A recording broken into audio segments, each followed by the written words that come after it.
Executive Vice President and Chief Marketing and Communications Officer for Cone Health. As a member of the Cone Health's senior most leadership team, he helps to set up the business strategy for the $2 billion healthcare enterprise. Chuck was promoted to this role in August 2019 after serving as Cone Health's Senior Vice President of Marketing and Communications. Prior to Cone Health, Chuck was with American Express, where he was a Vice President of Communications. Chuck earned his bachelor's degree in journalism and mass communications from the School of Journalism and Mass Communications at the University of North Carolina at Chapel Hill. He earned his master's degree in communications management from the S.I. Newhouse School of Public Communications at Syracuse University, and is currently working on his PhD in leadership studies at North Carolina A&T State University. In the community, Chuck is a member of the Board of Directors of the Community Foundation of Greater Greensboro, a member of the Board of Directors of the Barnabas Network, and also serves on the Marketing Committee for the Chuck is also a passionate supporter of Bennett College, having served as the chair of the school's UNCF campaign under then President Janetta Cole. He is a member of Sigma Pi Phi Boule and also a member of a pretty decent organization, a life member, I would say, Alpha Phi Alpha Fraternity Incorporated. Thank you. All right. Mr. Ober Franco is currently the Senior Manager of Business Analytics with Hanes Brands in Winston-Salem, North Carolina.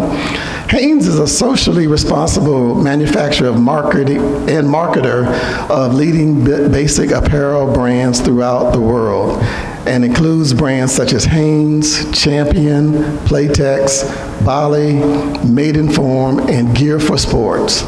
He currently works with the male underwear unit, a nearly $1 billion division of Hanes Brands underwear. Ober received his bachelor's degree of science and in marketing and business management from Cornell University. He also received a master's of business administration from the University of Rochester with a dual major in both finance and marketing. After working with Xerox Corporation for several years, he moved to North Carolina to work with Sarah Lee, which then spun off Hanes Brands into a separate company. Ober serves on the board at the Fulton Family YMCA in Winston-Salem, North Carolina. And last but not least, Mr. Frankie Jones Jr. Frankie Jones is a Vice President and Managing Director in the Mortgage and Real Estate Department for Lincoln Financial Group. In this role, Jones oversees the mortgage closing, servicing, and asset management functions for Lincoln's real estate investment portfolio. Prior to joining Lincoln, Frankie was a partner at Smith Moore Leatherwood, where he focused on commercial real estate finance and also served as in-house counsel in the investments law department at Lincoln Financial, where he provided legal support for the mortgage and real estate department. Jones holds a Bachelor of Arts in History with a minor in Economics from Davidson College. He earned his Juris Doctorate from the University of Virginia School of Law. Frankie currently serves on, or has served on, a variety of local boards in Greensboro, including the following, including Chairman of the Board, Guilford County Planning Board, Chairman of the Greensboro Board of Adjustment, member of the Greensboro ABC Board, Tri-Ed Stage, Goodwill, and Greensboro Sports Council. He is also a member of Sigma Pi Phi Boule and a member of the Alpha Phi Alpha Fraternity Incorporated. So, guys with doing some great stuff in the community as well as professionally. So, Chuck, since you had the longest resume here, let me start with you. Okay. According to a recent Nielsen survey, 64% of black women in the United States agree their goal is to make it to the top of their profession. That's nearly double the percentage of non-Hispanic white women with the same goal. And yet, despite representing about 18% of the U.S. population, women of color represented only 4% of C-level positions in 2018, falling far below white men at 68% and white women at 18%. It's clear that the factors preventing women of color from advancing at work are quite different from those holding white women and even men of color back. Many of our students have the same goals to make it to the top. What advice can you give them to prepare to enter into a workplace that historically has not welcomed them at the top? Thank you, Danny. So good morning, everybody. Thank you. I grew up in the Baptist church, and call and response is very important to me. So when I ask you something or say something, it really is okay to talk back to me. I appreciate that. So, Danny, your question really sets the stage for, I think, why we're here today. And I'm going to ground you in a little bit more data before I really kind of answer your question. So it's important to note that, yes, while African-American women make up roughly 4% of C-suite level roles, African-American men, according to the U.S. Department of Labor, are at about 3%. So our numbers are even lower than yours. And so on balance, it sets a very sad story for C-suite roles. And when I say C-suite roles, does everybody know what I mean? No? Okay, great. So C-suite roles are executive level roles, the most senior leaders of any organization. So typically presidents, division presidents, vice presidents, those folks at the top who are really running the organizations that we all work for. And if you look at those numbers typically are extremely low based on this data for folks who look like you and me. So the question becomes, so why is that? It doesn't mean that we're any less smart. It doesn't mean that we don't have our acts together. It means there are some inherent challenges that we all face. Here they are in no particular order. It's not all encompassing. It's just to give you some context. So one of the challenges is the people at the top don't look like us, therefore they don't necessarily understand us, right? We look differently than they do. Perhaps we dress differently than they do. Our experiences and our backgrounds are different than theirs, and so there's not always this willingness to bring in people who look differently and act differently than the people at the top. So that's one challenge and one barrier that we just have to be aware of. There's just that cultural difference. Another barrier, another challenge is, and the data proves this out, unfortunately, when we graduate from college, wherever we went to college, we're not always as prepared as our Caucasian counterparts for the work world. And what do I mean by that? Perhaps we didn't take the same courses that they took on the undergraduate level to prepare us for the work world. Perhaps we didn't have access to the internships that they have access to that prepare them for the work world. Most importantly, perhaps we didn't have the mentors and the coaches who said, let me show you at a very early age what it takes to be successful in the business world. And so when we graduate, when we walk across that stage, we're immediately at a deficit compared to our Caucasian counterparts. And so that is a challenge. Once we then get into the workforce, we don't have people who look like us. We don't have mentors. We don't have coaches. Sometimes we have sponsors. And that means we're left to figure things out by ourselves. And sometimes we're successful at doing that, and many times we're not. So that's kind of the context for the working world in general, okay? So given that, how can we still be successful, right? How did the four of us get to where we are, the five of us get to where we are? How will you get to where you want to go? And again, these are in no particular order, but I just invite you to think about them. The first thing is, while you're a student here at Bennett College, please be very careful and very clear about the courses that you're taking and why you're taking them. Are you taking the most rigorous courses? Are you taking the most challenging courses? Are those courses going to prepare you for a full and complete understanding of the degree that you're pursuing? And is that degree going to prepare you to go out into the marketplace and be successful? So I just invite you to think about that now and prepare yourselves for that. My other piece of advice is think about people who are doing the work that you think you want to do. Find them, seek them out, talk to them, bend their ear, understand what their story is or was, and how can you learn from their story. What are the things you can do to learn from their story? I also invite you, as you're doing all of this, to really think about your own personal leadership. So it's one thing to master the coursework, but you're all women who are leaders.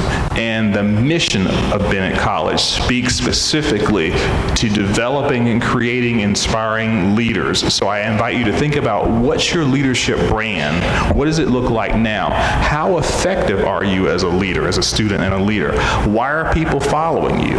What are people saying about you now that doesn't bode well for you as a leader? And how do you kind of nip that in the bud right now and work around that? So that whole leadership piece is important for you as well.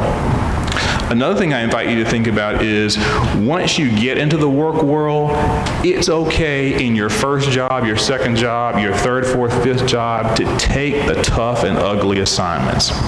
Each and every one of us would agree, when we started out, we did stuff we did not want to do. It wasn't fun. Perhaps it didn't make sense. Maybe our white counterparts weren't doing it, but guess what? We did, and we learned from it. And so I invite you to understand that when you walk through the door, while you may want to be CEO, you're likely not going to walk in as CEO, and be okay with that. But whatever you're asked to do, do it, and do it incredibly well, and learn all that you can while you're doing it. Final piece of advice, and then I'll be quiet, is as you're doing all this work, you have to be true to yourself. So you have to do the things that motivate you and that you're passionate about and that really charge you. And while you're doing it, you have to have people who are going to help you keep it real. It may be your roommate, it may be mom and dad, it may be a best friend, but you have to surround yourself with people who are going to say, you know what? It's not that serious. While it's important, it's not that serious. Pause and have some fun along the way, but be incredibly focused on your goals, on your mission, and why you're doing what you're doing, and be very willing to take on the tough stuff because you learn from that tough stuff. Great. Anybody want to join in? Frankie, you can tell you got a lawyer in the room. You got a pad and you're writing notes. But does anybody want to jump in on that and add anything to it? Thoughts? Well, I'll jump in just really quickly. Yeah, I think you hit on the great points, and I'm a prime example of doing something that no one wanted to do. If you think about, and I don't know how many people are in IT, or from a planning or accounting perspective, and how I got to my role was I was asked to join the information technology team and do what they call annual planning. And when I took the job, everyone said, what? Why would you take that job? That's the worst job in Lincoln Financial. But I took it because, one, I had a relationship with the manager, which is my second point, right? Building a relationship. Relationships are critical in the corporate world, right? Find someone to connect to who's going to be your supporter, right? And that's the person that helps you get to the top.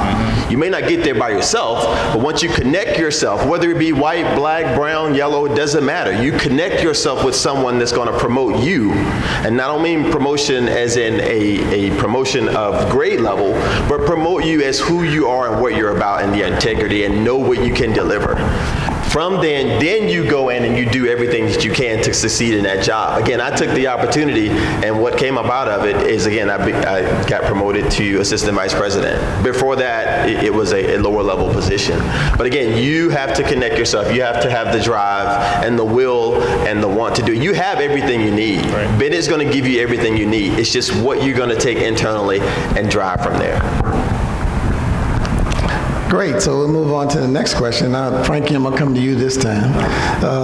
Bennett College, as a liberal arts institution, has slightly different core principles from other STEM-based schools like A&T across the street. Liberal arts schools not only focus on students' education, but also on providing a wide-ranging education, character building, interaction with faculty, diversity, and critical thinking. Specifically as it relates to critical thinking, liberal arts colleges provide students with the soft skills necessary to succeed in life no matter what the field of employment they pursue. Just as a note, Forbes magazine in an article recently revealed that a number of advocates of STEM-based education are concerned about the lack of critical thinking skills in STEM students.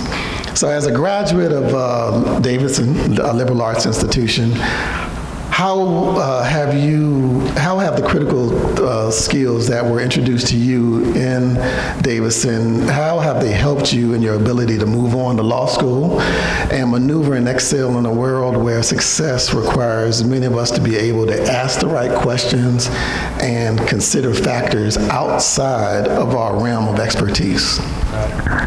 And so before I answer the question, and Danny, in terms of his introduction, forgot to mention the most important part. So my wife is a Bennett Bell, and I have 3 aunts that are Bennett Bells too. So Yeah, in the family. if I went home without mentioning that, I wouldn't eat tonight. So I had to take that up. Second piece, just by show of hands, raise your hand if you chose Bennett because it was a liberal arts school. Yeah, see, that's kind of how it was for me too in choosing Davidson. Coming out of high school, I don't think I really appreciated what it meant in terms of the difference between liberal arts and between going to maybe a larger university, more STEM related, except for I figured out really quickly it meant it's harder. And you know, because you have a lot more interaction with your professors, it's a lot more one-on-one time, for better or worse, that's the way it works. And you're getting this nice cross-section of different skills, right? You're taking classes outside of your major. You know, at Davidson, we had to take, to graduate, it was 32 credits, but only 10 were within your major. So that meant you took 22 classes that had nothing to do with your major, but helped you get this broad exposure. And where it really matters coming out, when I compare myself to some of my other, you know, colleagues who went to larger schools, non-liberal arts, is that it allows you to be more flexible.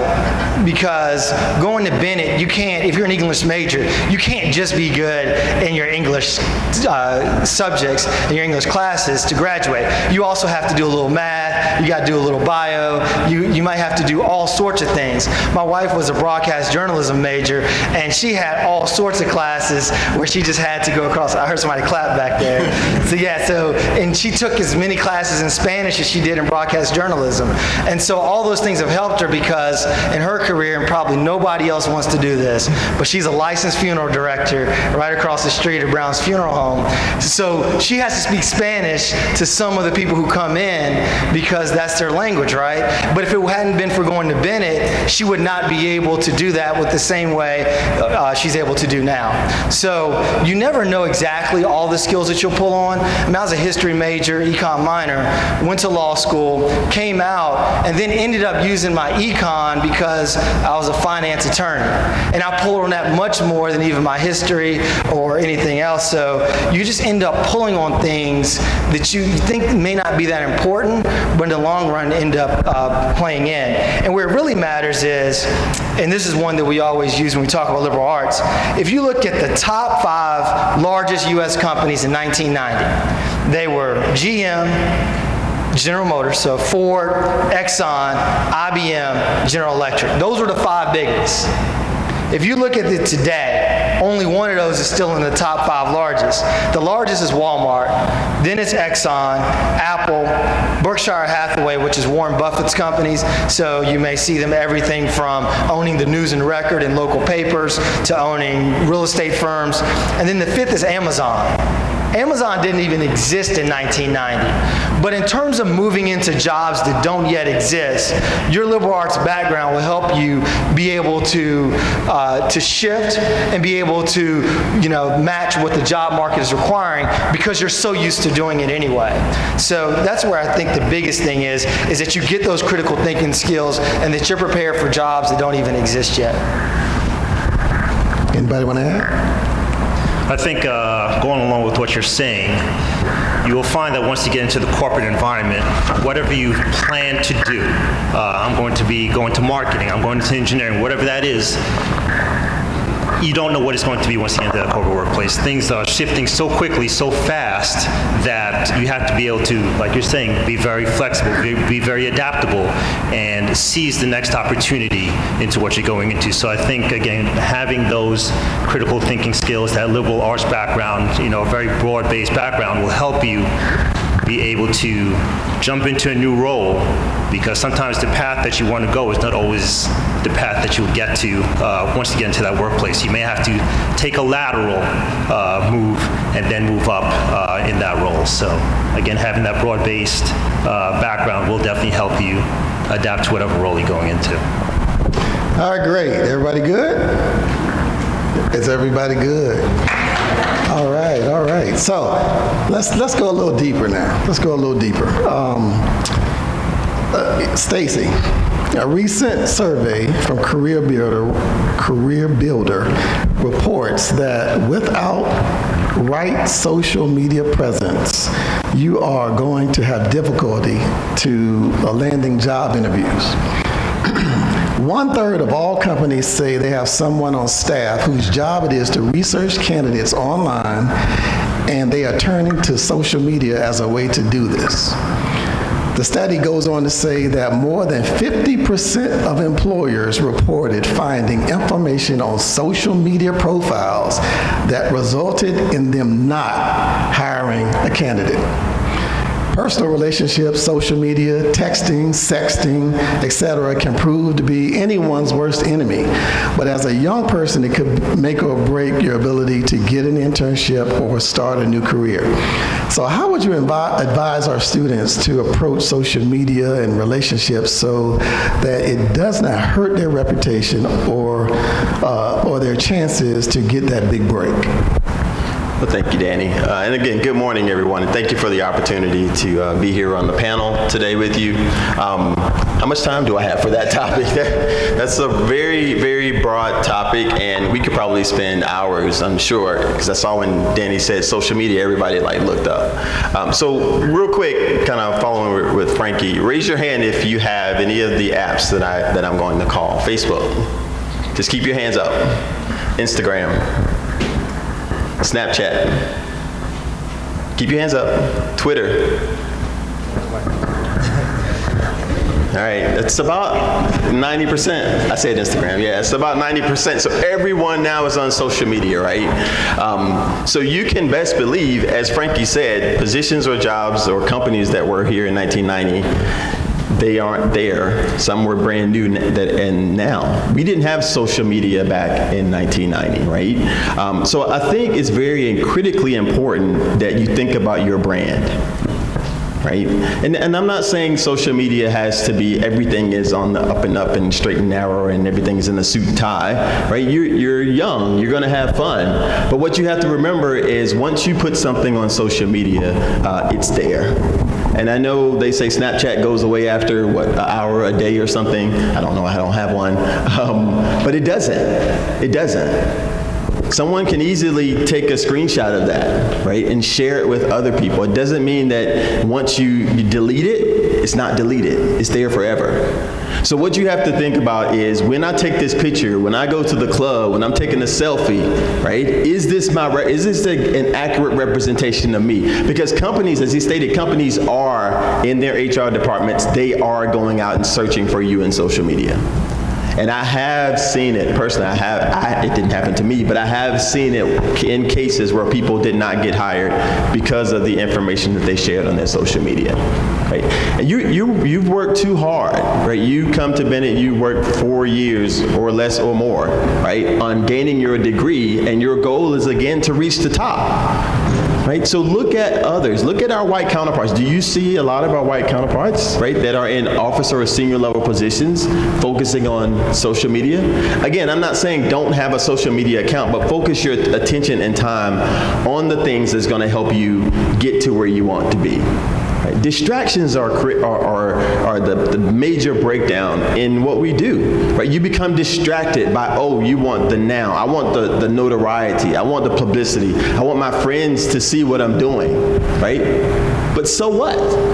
If you're doing it, great. If that's what you want to do, then do it for yourself. Don't do it for others, right? So just be mindful, be thoughtful about what you post on social media. And it's not just pictures, it's videos also, right? With videos, it's even worse because you can do something on a video, right, and brush your hair or do something. I'm just making it up. Like if I ran my hand across my chest to get something off, right? If someone stopped the screen right here, right now it looks like I'm groping myself, right? It has happened. I'm not, honest to God, this has happened. There have been cases in videos where people have frozen a screenshot or frozen a video, taken a screenshot, and shared that information with others. And that person got in a lot of trouble. Even they sent that information to their employer, and the person lost their job. So social media is real. It's a great tool. Now, don't get me wrong. I have Facebook and I have Instagram, right? But I am very mindful about what I post. I am very, very big in the community. So if you go and look on my Instagram, you'll see me working with my fraternity. You'll see me working with the United Way activities and events or the African American Business Resource Group, because that's who I am. Just make sure that your social media represents who you are, right? And what you want you to be perceived as in the future, because perception is reality. Right? If you post these things regularly, I'm not saying one-off, like you're at the beach, take the beach picture. Absolutely, you're having fun, right? But if you're at the beach every day, right? Or if you're doing things every day, again, that's what's going to show that employer what's important to you. So what's important to you is to me, again, that's what I say with post on social media. And let me just lastly say the views and expressions expressed by me are not those that represent Lincoln Financial Group. Yeah, that's good because, I know a lot of times, emotions, when we get, in particular with relationships, emotions, we all have emotional moments where we go through highs and lows. And sometimes we take to social media to want to voice our opinions or voice our how we're dealing with a certain situation. That's why most people say before you send an email or before you post something on social media, go ahead and type it up. But before you hit that send button, delete it. Because typically, when you're doing something out of emotion, you're not thinking in your right mind, and you might say something that puts you in much more trouble. And then once you cool down, you go back and look at it and say, it wasn't really what I made it out to be. So that's something to think about. Anybody want to? Yep. I know working with the Fortune 500 company, we do have teams in place that monitor social media accounts for all the employees, not just potential candidates, but employees themselves. So I have seen people that have been actually terminated from their position due to tweets where they were complaining about the company, complaining about a strategy, this is not going to work, and you come in on Monday and you see their desk empty. They were called into HR at 8 o'clock in the morning, and they were escorted out by security. So be very, very careful with what you post. The other thing, as you're posting on Instagram or Facebook and you go into a corporate world and you start to get to know people and these people become your friends and you allow them to see your pictures or whatever you post, they may start talking about you at work. So-and-such was here this weekend. Next thing you know, you have a group of people that now have a different perception of you. And that buzz starts to circulate around the building. So that also affects your personal brand. So please be careful of that as well. Another thing that I'm well aware of that happens in some companies is that they can keep track of every single keystroke you make on that computer. So even if you're typing up an email or if you're on the computer and you're on Facebook or doing whatever, they can keep track of every single thing you're doing, how long you're spending on what app, Facebook, Instagram versus Microsoft Excel, and all that. They're kind of building a case in case something happens. They now have data in front of them to say, well, hey, it looks like you've been spending 50-60% of your day doing everything but work. And, again, that leads to, people going on probation and sometimes being terminated from their jobs as well. So be very, very careful as far as social media and how you use it, especially at work. One thing I didn't mention, a litmus test. So the litmus test that I've heard two things. One, you can do a litmus test. Would you share this with your grandmother? Or the other litmus is, would you share it with your pastor? If you would not share your posts with either of those people, then it's not likely something that you should post on social media. So I have a real life example of how social media has brought about the demise of a career of someone very well known in the state of North Carolina. How many of you know Dr. Patrick Conway, know the name Dr. Patrick Conway? Show of hands. Okay, before I tell you who he is, here's my other piece of advice for you all. As women at Bennett College, you owe it to yourselves to subscribe to and read at least 2 newspapers every day. One should be the local paper in the market wherever you live. The other should be a national newspaper so that you are aware of what's going on in the world around you. If you aspire to work in the world of business, you absolutely have to know what's going on in the world of business. So I offer you that to think about as well. Dr. Patrick Conway, until about 12 hours ago, was a CEO of Blue Cross Blue Shield in North Carolina. Back in the summer, Patrick Conway chose to drink and then get behind the wheel of his car with his daughters in the back seat and drive. And someone saw him on the road and became a reporter, because these devices make all of us reporters, okay? And they recorded him driving.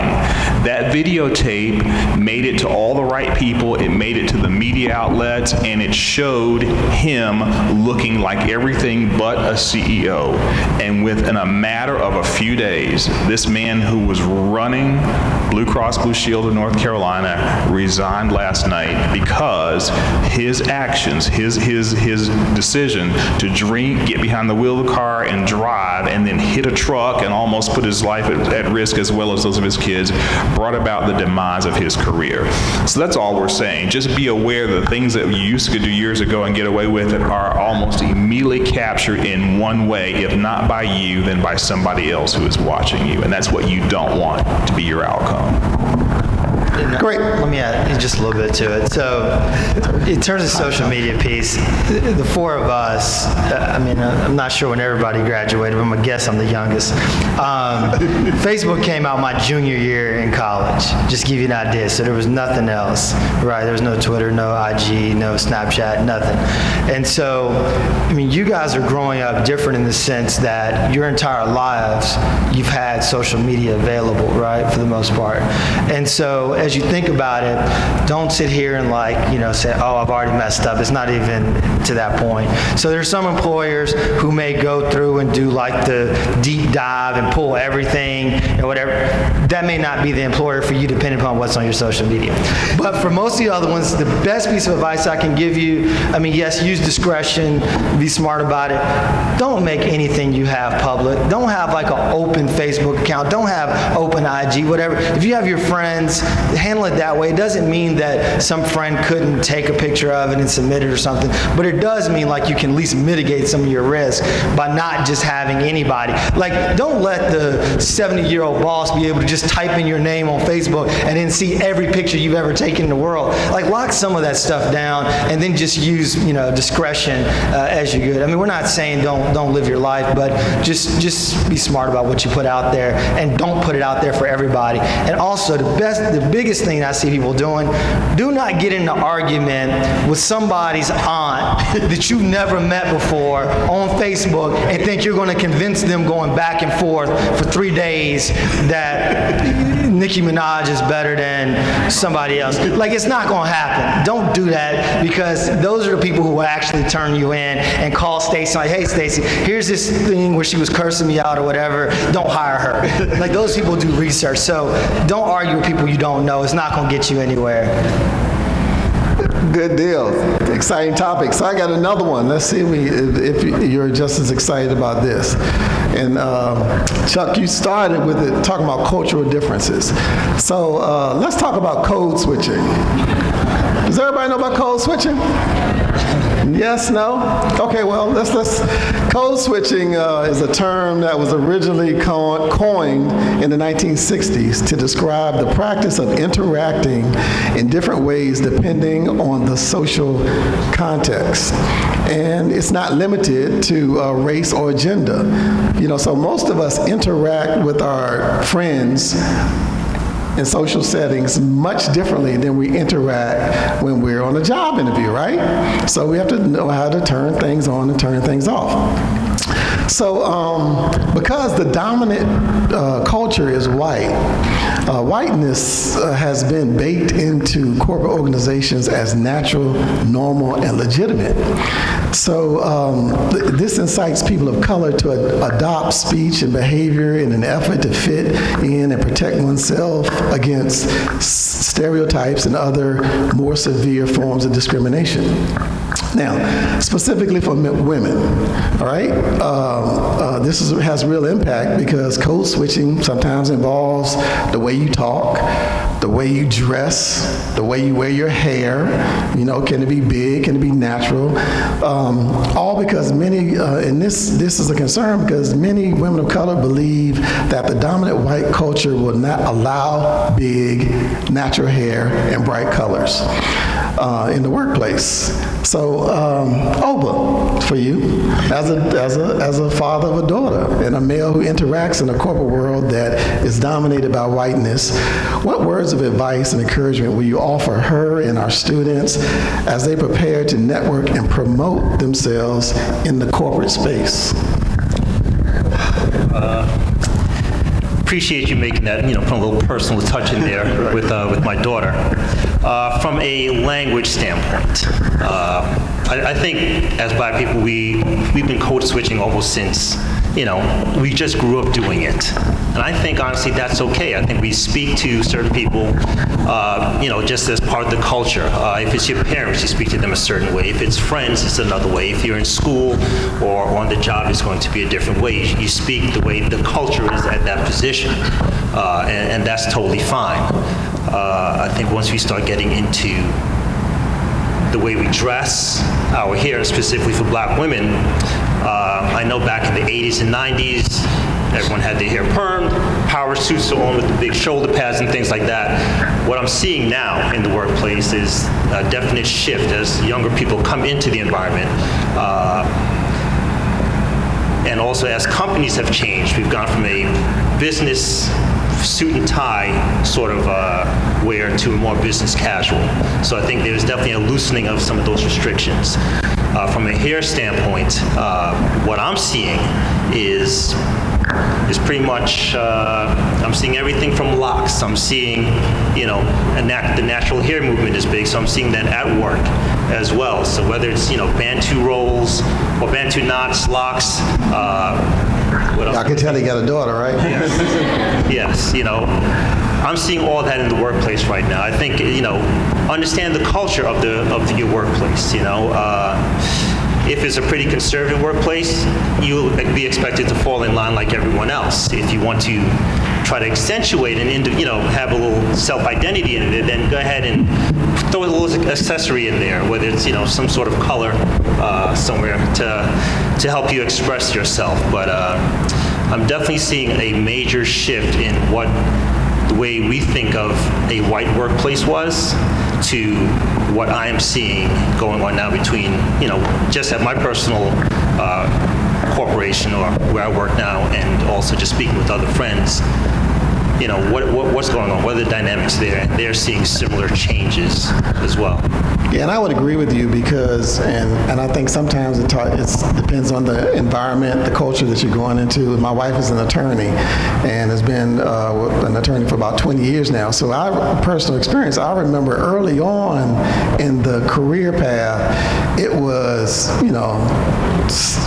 suits, the regular, normal, corporate, conservative wear everywhere that you would find in a corporate environment, and I would be in a call with her, and she's talking to people on the phone, and her voice or the whole dialect changes, and, it just gets very proper and, using the King's English very well, and then, so I start looking at her like, what's going on here? And then, then you hear something like awesome come out of her mouth, and it's like, who are you right now? Because I don't know you. So I think, but as time was going on, she's been in the workplace. A couple of years ago, she was wearing braids. She, had got her hair braided, or she's doing the all-natural thing now. And so now that she's part of the environment, kind of understand, I think there is a shift as well that, people are testing the boundaries and pushing the boundaries. I just pulled this article from the Washington Post that came out last week, and it, I know my time's running out. Okay. More states are trying to protect black employees who want to wear natural hairstyles to work. Now, on one side, it's like, that's good, but on this other side is, why do we have to have laws and regulations so women can wear their hair a certain way to work? So, anything? Anybody want to add to it? No, I agree. Even at Lincoln Financial Group, we have about 1,800 employees right downtown Greensboro, the tallest building that you see us all the time. But we've gone to a more relaxed dress code. We even allow jeans every day now, right? It used to be, and I'm going to give you just some quick history. Back in the 40s and 50s, women had to wear dresses. Women could not wear pants to Lincoln Financial Group, and men had to wear suits.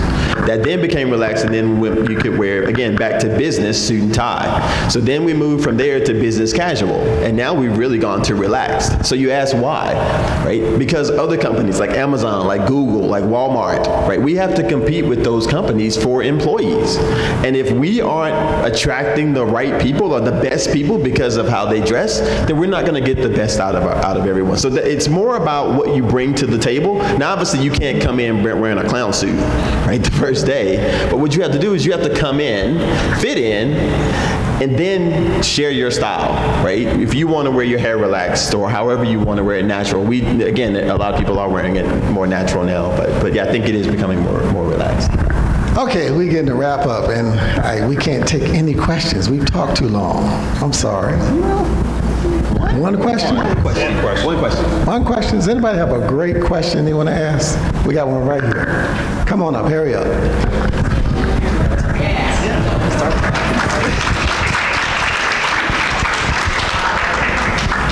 Hi, my name is Zoe James. I'm from Bennett. I'm a sophomore English major, and I have a question in regards to making critical decisions when it comes to your career. I feel like as I continue my matriculation, I'm constantly hit with the heavy decisions of what should I do, and I'm not sure what should I do. And I've been asking a lot of people that have that are in the corporate field, or just people who are leaders in their daily life, how do they go about their decision-making process? So I hate to keep speaking up, but I have a mic, so. If you recall, my degree is in, does anybody remember? My degree is in accounting, but my job is information technology, right? Which is IT, totally different, right? But there came a point in time in my career where I had to make a decision on whether I'm gonna go this way or whether I'm gonna go that way, right? There is no right answer, let me just say that. It is, you have to assess where you are, what you wanna do, and make that decision and go, right? Is there anything wrong with failing? Let me ask that really quickly. There is nothing wrong with failing, because when you fail, you learn, right? What is wrong is if you continue to do the same thing and you continue failing. But if you do make that bad choice that one time, hey, accept it, own it, and say, hey, what did I learn from it? Now how can I make that decision for the next opportunity? Yeah, the other thing I would add to it is that, when you make big decisions, there's some that, will be life-altering, can't go back, but you'd be surprised that that some decisions you make may actually leave the former option available and still open up others. I'll give you an example. So I started at a law firm, actually working with Danny's wife at Smith Moore. I was there for 4 years, and then I got an offer to go in-house as an attorney with Lincoln Financial, right? Went there for 2.5, and it was a big decision leaving the firm, because then it was a time like, oh, you're here for 7 years, you may partner, and people are like, oh, if you leave, you can never go back, whatever. So I was there for 2.5 years, and then at Lincoln, I made a decision to go back to the same firm. They never stopped recruiting me to go back. And then I made partner with 3 years, and then Lincoln was still calling me and offered me a business job that the role I ended up getting, if I had been at Lincoln, I would have never seen if I hadn't left. So by going back, I actually, raised my ceiling quite a bit. And so, because I would have still been in the same role that I left at Lincoln, but by leaving for 3 years and going back, I came back as a vice president. And so I would say that as long as you don't burn bridges and you communicate with people, that, just because you take a new option doesn't mean that a former one won't be available. And one way you can best prepare yourself to have options is reading, as Mr. Wallington said, but also, in addition to reading, always be aware of what's going on in the job market. I mean, there are times that I will just submit something just to see what kind of reaction I get, to identify whether there are skills I need to build. Like I got a job offer at Amazon before I went to Lincoln, just solely because I wanted to go through the process, see what it was like, and understand whether there was areas that I need to improve upon. And through that process, I think I became a stronger interviewer, which helped me when I went back to Lincoln. So, always look at ways to grow and improve yourself. And just really quickly, I followed my passion.